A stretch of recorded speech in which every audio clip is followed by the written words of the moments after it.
बिस्मिल्लाहिर्रहमानिर्रहीम। अस्सलामु अलैकुम।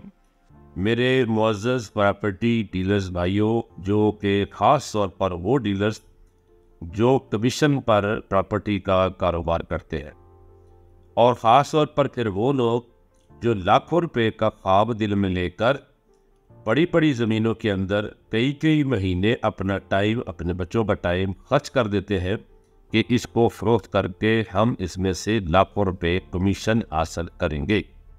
वो ये बात गौर से सुन ले। मेरी ये सफ़ेद बाल और मेरी उम्र का तजर्बा है जो मैं आपको गिफ्ट कर रहा हूँ। ये आपने अपने पास अमानत समझना है और इसको आपने दीगर डीलर्स तक ज़रूर सेंड करना है। मैं इस तजर्बे पे पहुँचा हूँ कि पाकिस्तान में ज़मीन ख़रीदने वाला और ज़मीन बेचने वाला खरीदो फरोख्त के दौरान सबसे ज़्यादा जो कोशिश करते हैं वो ये करते हैं कि किसी तरह से प्रॉपर्टी डीलर्स का जो लाखों रुपए कमीशन है वो बच जाए। उसके लिए वो क्या हरपा इख्तियार करते हैं कि जो ज़मीन सेल करना चाहता है वो हर डीलर को कहता है कि मेरी ज़मीन फ़रोख्त करो। लेकिन उसके पास जितने भी डीलर पार्टीज़ को लेकर आते हैं वो ये समझते हैं मैं ही हूँ और मैं ही इस प्रॉपर्टी के ऊपर वर्क कर रहा हूँ, जो कि उसकी सबसे बड़ी गलती होती है। सेलर जो है वो ज़मीन बेशुमार डीलर्स को कहता है ताकि ज़्यादा से ज़्यादा लोगों तक डीलर जो है वो मेरी प्रॉपर्टी की मार्केटिंग करे और पैगाम पहुँचाए कि फ़लाँ ज़मीन फ़रोख्त हो रही है। जिस दिन वो ज़मीन फ़रोख्त करने का फ़ैसला करता है उस दिन उस ज़मीन का रेट होता है 30 लाख रुपए। तो होता क्या है कि एक डीलर एक पार्टी को लेकर आता है और वो पार्टी ख़रीदार जो होती है वो डीलर को 1 से 2 घंटे के बाद किसी होटल पे चाय पिला के चकमा दे के 1 से 2 घंटे के बाद सेलर के पास पहुंच जाते हैं और उसको जाकर ये कहते हैं कि हम आपका और अपना कमीशन बचाने के लिए आपकी खिदमत में हाजिर हुए हैं, हमें आपकी ज़मीन पसंद है। इससे क्या होता है कि सेलर समझता है कि जो लालची बंदा डीलर का कमीशन बचाने के लिए मेरे पास आया है, इसको ज़मीन मेरी पसंद है तो आया ना। वो चुपके से कह देता है कि ठीक है जी, मैं मशवरा करके बताऊंगा। आपको डीलर ने रेट क्या बताया है? वो कहता है जी डीलर ने 30 लाख बताया। करे ये डीलर बड़े फलाने टमाके होंगे ने, मैं तो इस ज़मीन की डिमांड ही 35 लाख रुपए कर रहा हूँ। ठीक है, उसके बाद वो कहता नहीं यार ये ज़मीन नहीं लेनी, चलो कोई और देखते हैं। वो फिर किसी और डीलर को हायर करता है, कोई और ज़मीन देखता है, क्योंकि उस डीलर को इसलिए नहीं बुलाता कि उसको कहीं पता चल गया कि इसने मेरी दिखाई हुई ज़मीन को डायरेक्ट जाकर डील करने की कोशिश की है तो वो बेइज्जत करेगा। वो फिर दूसरा डीलर हायर करता है। दूसरे डीलर के साथ भी ऐसे ही करते हैं। ये कितने फीसद लोग हैं? 95%। ये ज़हन में रखना आप लोग, जो हर खरीदार को और हर डील के अंदर ये ज़हन बना लेते हैं कि ये मुझे इतने लाख दे देगा, वो हर बंदे को चकमा दे रहा होता है। इसी तरह से खरीदार जो है वो चलते चलते चलते चलते सैकड़ों डीलरों को इस्तेमाल करने के बाद दिल आखिर क्या करता है कि पूरे इलाके की ज़मीनों का रेट जो 30 लाख रुपए होता है उसको 35 लाख रुपए करने में कामयाब हो जाता है। क्योंकि उसका बजट होता है कि मुझे 50 एकड़ लेनी है या 100 एकड़ लेनी है। उस ज़िले के अंदर 1 या 2 या 3 प्लॉट होते हैं 100 एकड़ के या 50 एकड़ के। हर डीलर उसी पार्टी के पास जाता है। तो सेलर समझता है पता नहीं मेरी ज़मीन से कोई खजाना निकल आया है। वो आराम से डेली बेस पे कीमत बढ़ाता रहता है। बढ़ाते बढ़ाते वो 50 लाख रुपए एकड़ पे चले जाते हैं। खरीदार 30 लाख से शुरू होता है, सेलर भी 30 लाख से शुरू होता है और ज़मीन का रेट 50 लाख पे चले जाते हैं। हम दोनों इस उम्मीद से या डीलर का कमीशन किस तरह से बचा लें। खरीदार के लिए बेहतर ऑप्शन होता है कि डीलर को साथ ले और सेलर के पास जाए और जाकर बोले कि ये मेरा डीलर है, मैंने ज़मीन इसी से लेनी है, इसने मुझे आपकी ज़मीन दिखाई है, आप भी कमीशन दो, हम भी देते और ये हमारी डील कराएगा, ये मेरी ऑफ़र है। शाम को जो है ना वो सेलर उस डीलर के पीछे पीछे लग जाता है, यार तो अपनी पार्टी को लेकर आ, मैं तुझे कमीशन दूंगा, तो मेरा सौदा करवा। डीलर उसको फिर जितना तोड़े वो टूटता है। अगर खरीदार खुद चला जाता है तो सबसे पहले तो अपनी गर्दन उसकी छुरी के नीचे खुद रखता है कि मुझे काट ले, क्योंकि डीलर से मुझे बचा। डीलर से इतनी नफरत है, मैंने ये तजर्बा हासिल किया है जो आपको बता रहा हूँ, कि फहाशी के अड्डे से निकलने वाला, जराइम की दुनिया से निकलने वाला, बदकारी के अड्डे से निकलने वाला इंसान भी प्रॉपर्टी डीलर को अपने से बुरा समझता है। ये जहन में रख लीजिएगा। आप 5 वक्त के नमाजी हों, परहेजगार हों, फिर भी अगर आप प्रॉपर्टी का काम करते हैं तो आप दुनिया के सबसे गलीज तरीन इंसान लोगों की नजर में गिने जा रहे हैं। 20 लाख रुपए एकड़ डीसी रेट पे जमीन फरोख्त होनी चाहिए, जो डीसी का रेट होता है। सेलर 40 लाख रुपए एकड़ बेचता है, जाकर वहां 20 लाख रुपए दर्ज कराता है, 20 लाख का टैक्स देता है, बेईमान नहीं कहलाया। खरीदार सैकड़ों डीलरों को चकमा देने के बाद डायरेक्ट जाकर खरीद लेता है, 20 लाख वाली 40 लाख में खरीद के 20 लाख का टैक्स चोरी करता है और खुद बुरा नहीं समझता बल्कि वो डीलर को बुरा समझता है। ये मेरे तजर्बे हैं जो मैंने आपको बताए हैं। इसका इलाज क्या है? इसका इलाज ये है कि आप अगर लाखों रुपए का ख्वाब देखते हैं कमीशन का, तो सेलर और परचेजर को सर्विस देने से पहले 25 से 50 हज़ार रुपया डिमांड करें। जो बंदा आपको 25 से 50 हज़ार रुपया प्री एक्सपेंसेस की मद में दे दे, समझ लें कि उस बंदे ने आप पर ट्रस्ट किया है, आप पर एतमाद किया और अपना टाइम बचाना चाहता है और आपका भी टाइम बचाना चाहता है। अगर आप हलाली बाप के बेटे हो, हलाली माँ के बेटे हो, तो फिर आपने उस बंदे के साथ दगा नहीं कर। अगर वो आपको पैसे ना दे प्री एक्सपेंसेस की मद में, तो समझ लो कि उसने बेशुमार डीलरों को यूज़ करना है और उसकी पाइपलाइन में बेशुमार डीलर मौजूद है। उसको आपकी कदर नहीं है, वो आपको कमीशन भी नहीं देगा। जो बंदा आपको 25 से 50 हज़ार रुपया खर्चे की मद में नहीं देता और खुद भाग भाग के लाखों रुपए का डीजल खर्च कर लेगा, वो आपको कमीशन नहीं देना चाहता। कमीशन देना चाहे तो 25-50 हज़ार रुपया भी वो आपको ज़रूर देगा। जो बंदा आपको प्री एक्सपेंसेस की मद में खर्चा ना दे, उसके पीछे भागना है, तो आप समझ ले कि आप पूरा अंदाजी में शामिल है। ये मत ख्वाब देखा करें कि शायद मैं अकेला ही इसकी आंखों का तारा हूँ। आप उसकी आंखों के तारे नहीं हैं, उसकी आंखों का तारा कोई प्रॉपर्टी डीलर नहीं है। आप लोग ये ख्वाब देखते हैं कि ये मेरे साथ मुखलस है, वो आपके साथ मुखलस नहीं होता। 5% लोग मैंने देखे हैं। मैं बेशुमार लोगों से मिलता हूँ, मेरा YouTube चैनल है, हज़ारों लोगों के साथ मैं राब्ते में होता हूँ। मेरा जो तजर्बा है वो मैं आपको बता रहा हूँ। इस ख्वाब से बाहर निकले, लिहाजा सर्विस फराहम करने की फ़ीस लेने का आगाज़ करे और जो बंदा फ़ीस दे उसको फिर सर्विस इस तरह दे कि उसका लाखों रुपये का जो पेट्रोल है वो खर्च होने से बचाए।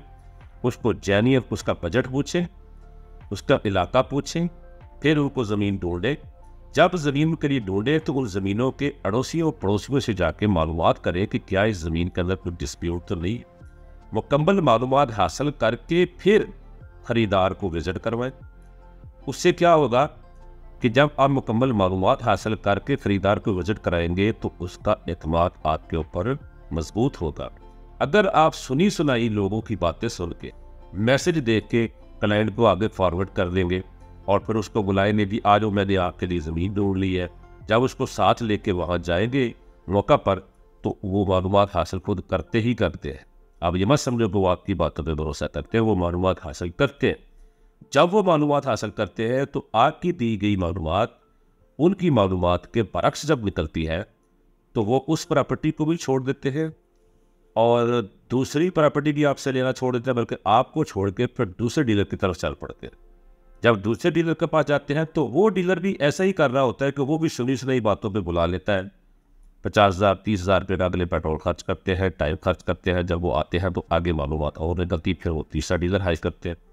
जब वो बेशुमार डीलरों की झूठ गलत बयानी देखते रहते हैं, उसके बाद अगर उनको कोई ईमानदार, कोई शरीफ नफ्स प्रॉपर्टी डीलर मिल भी जाए तो उसको भी वो गलत समझकर चकमा दे के उसका कमीशन मारने की कोशिश करते हैं।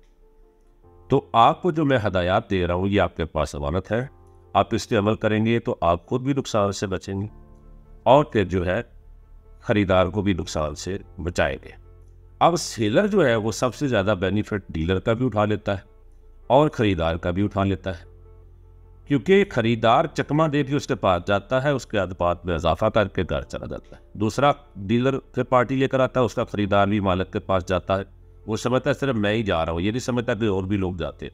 जब 5, 10, 15 बंदे ख़रीदार जो है वो सेलर के पास जाते हैं तो सेलर को ये इत्मीनान मिल जाता है कि वो किसी भी डीलर को कहता है जा जा तेरे दवास्तार हो पूरी पाचा, ठीक है ना। उसको पता है कि 10-15 बंदे डीलरों को छोड़कर मेरे पास आ चुके हैं, अब कोई ना कोई तो मेरी ज़मीन ले लेगा, और फिर ले भी लेते।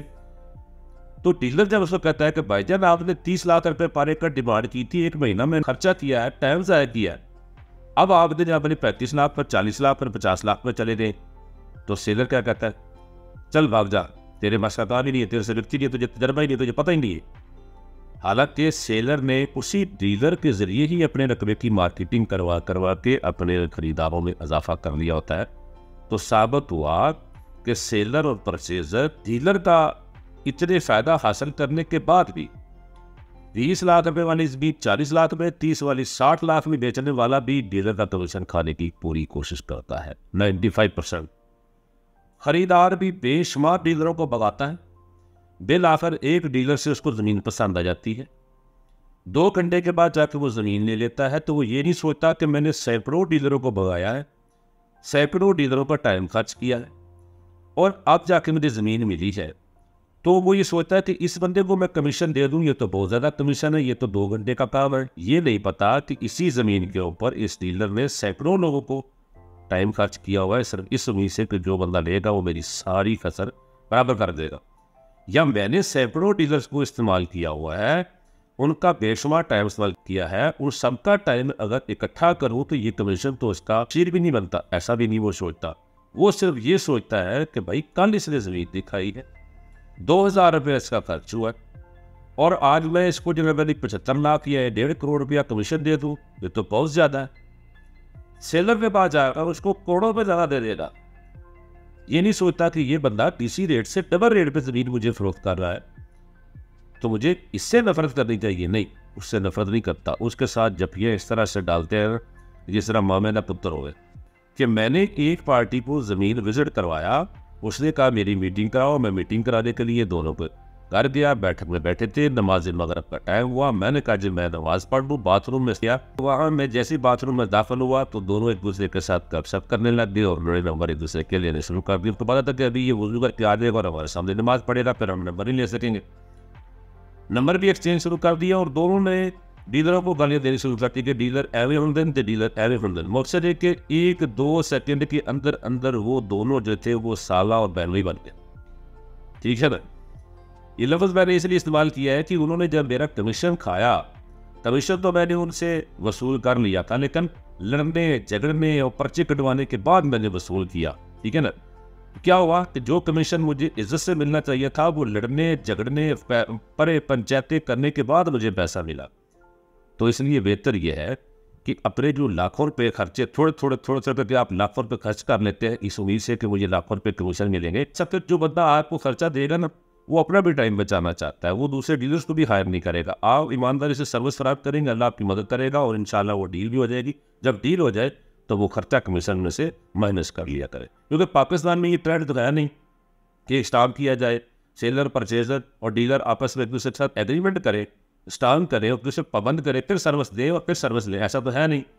पाकिस्तान दुनिया से 15-3 मुल्क है बेईमानी और मकारी में, लेकिन प्रॉपर्टी की फील्ड में सेलर भी डीलर कहते तो फिक्र न कर, मैं तो चंगा बंदा है, तो किसी पता नहीं केड़े बंदे ने तेरा वास्ता पे, मैं बड़ा चंगा बंदा, तेरा कमीशन तेरे पहले दे ही दे वो कमीशन जिधर दोनों मैंने बयाना मिला तो तेरा कमीशन खरा। खरीदार कहता कि भाई तू ज़मीन दिखा, ज़मीन मुझे पसंद आई, तेरा कमीशन डबल। दोनों डीलर को लालच देते हैं, उसको भगाते हैं और भगाने के बाद दोनों ही कोशिश करते हैं। फिर मैं कह रहा हूँ कि 95%, 50% नहीं, 95% लोग, 5% लोग हैं जो थोड़ा थोड़ा लोगों को कमीशन देते हैं। तो ये मार्केट चल रही है, हाँ यार कमीशन मिलता है, ठीक है ना, और उम्मीद है कि ये 5% भी बंद हो जाएगा अगर आप इस तरह लगे रहे। बेहतर यह है कि सर्विस फराहम करने के चार्जेस वसूल किया करें, ये मेरा मशवरा है, ये आपने आगे भी लोगों को शेयर करना है। नवीद यूसुफी तमाम प्रॉपर्टी डीलरों का, तमाम ज़मीन सेल करने वालों का, तमाम ज़मीन खरीदने वालों को, सब के लिए नेक ख्वाहिशात रखता है। सिर्फ ये मेरा मशवरा था सबके लिए कि एक दूसरे का हक ना खाया करें, एक दूसरे का हक ना मारा करें। ये ज़िंदगी मुख्तसर सी ज़िंदगी है, इंसान एक गुब्बारे की तरह होता है, इसने फटना ही फटना है, फटना ही फटना है, भले कितने दिन भी दिले इसने फटना है और जाने के बाद हिसाब देना पड़ेगा। मैं इंशाल्लाह जो है ना नेक्स्ट टाइम भी वीडियो अपलोड करता रहूँगा, क्योंकि पाकिस्तान में प्रॉपर्टियों का ना तो स्कूल है ना कोई कॉलेज है, ना यूनिवर्सिटी है, ना कोई उस्ताद है।